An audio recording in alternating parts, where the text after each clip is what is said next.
Can you explain to me how to pass my English exam? This is a question I get a lot, and I want to give you 3 power tips today to answer that question.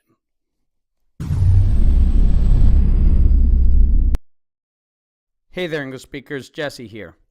And this is a question that actually I get a lot. It's, how can I pass my exam? Which I always kind of laugh at that question because there are entire courses in academies and schools and universities devoted to this topic. So it's kind of funny to get a question like this on social media. But sometimes it happens, and I want to share with you the answer to that. My quick answer for this long question. So I narrowed it down to the 3 main things. Actually, these are the things I just thought of off the top of my head. They're my instinct answers. So if you have other important ones, share those in the comments below. But my answer to help you pass your exam, whatever exam that is, whether it's TOEFL, TOEIC, IELTS, Cambridge exams, TEPS, Trinity, any sort of exam that you're taking, these tips will help you study and prepare and be successful. Give yourself a better chance at being successful in these exams. So, number 1, the first thing, know your exam.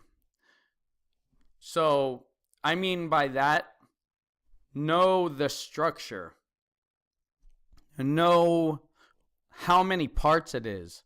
Know how long it'll take. Know what specific information they're looking for in the speaking or the writing parts. Understand the rules for each section because each exam is a little different. And so you have to understand what your guidelines are for your specific exam.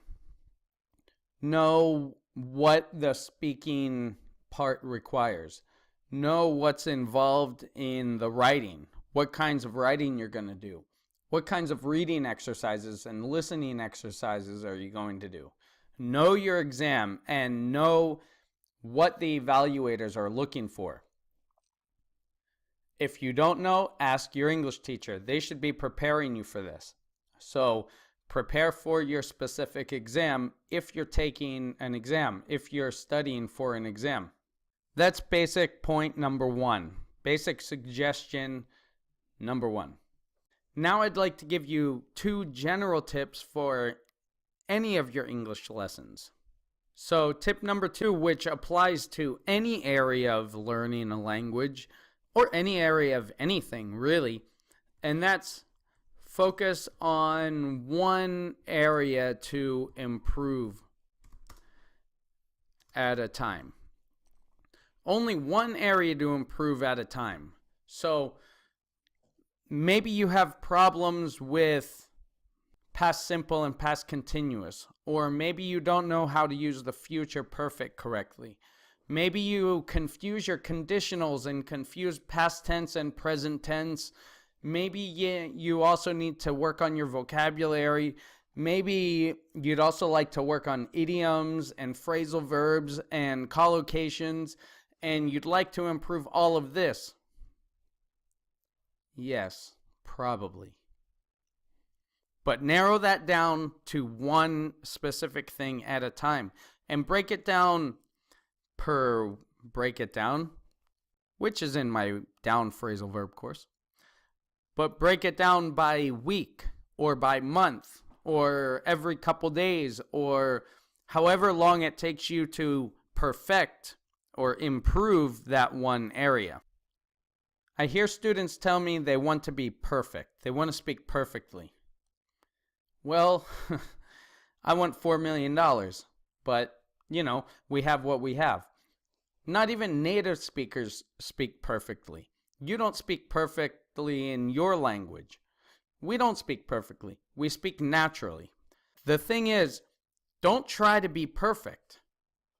Try to be better. You see, if perfection is your ultimate goal, perfection could be your ultimate goal, and that's great. That's your ultimate goal, the top.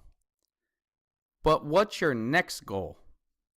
What's your next step? In order to get to the top of Mount Everest, you have to take that next step. What's that next step in your language learning or anything you're learning? Focus on one thing this week. So if you have problems with past simple and past continuous, that's your assignment for this week. That's your focus. Work on that. Get those straight in your mind. And then we'll work on present perfect.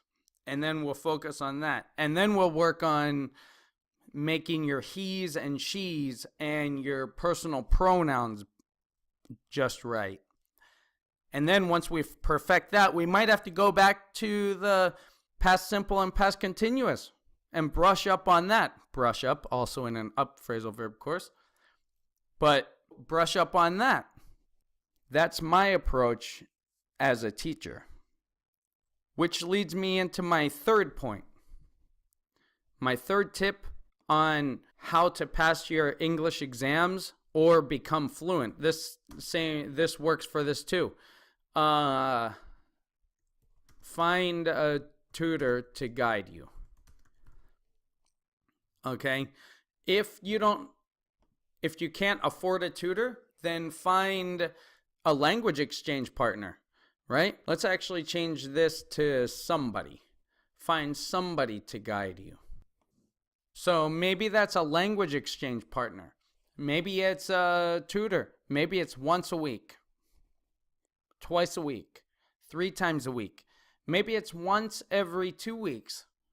Maybe whatever. But find somebody to guide you, somebody who knows where you're going and where you want to be and how to get you there.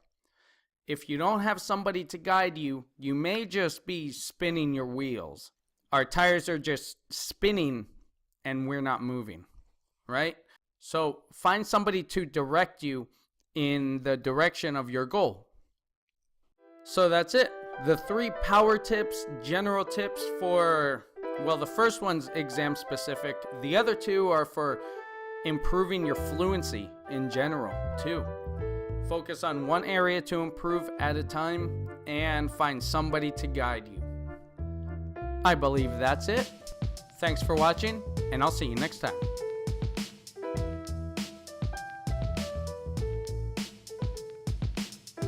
Also, you can stop by languagegalaxyacademy.teachable.com and sign up. You can enroll for free and get free email lessons. On Mondays, I'm going to give a general language learning tip, and on Saturdays, I'm going to take different errors, common errors from that week, and then I'll send those in the email, and you can see if you can correct these errors.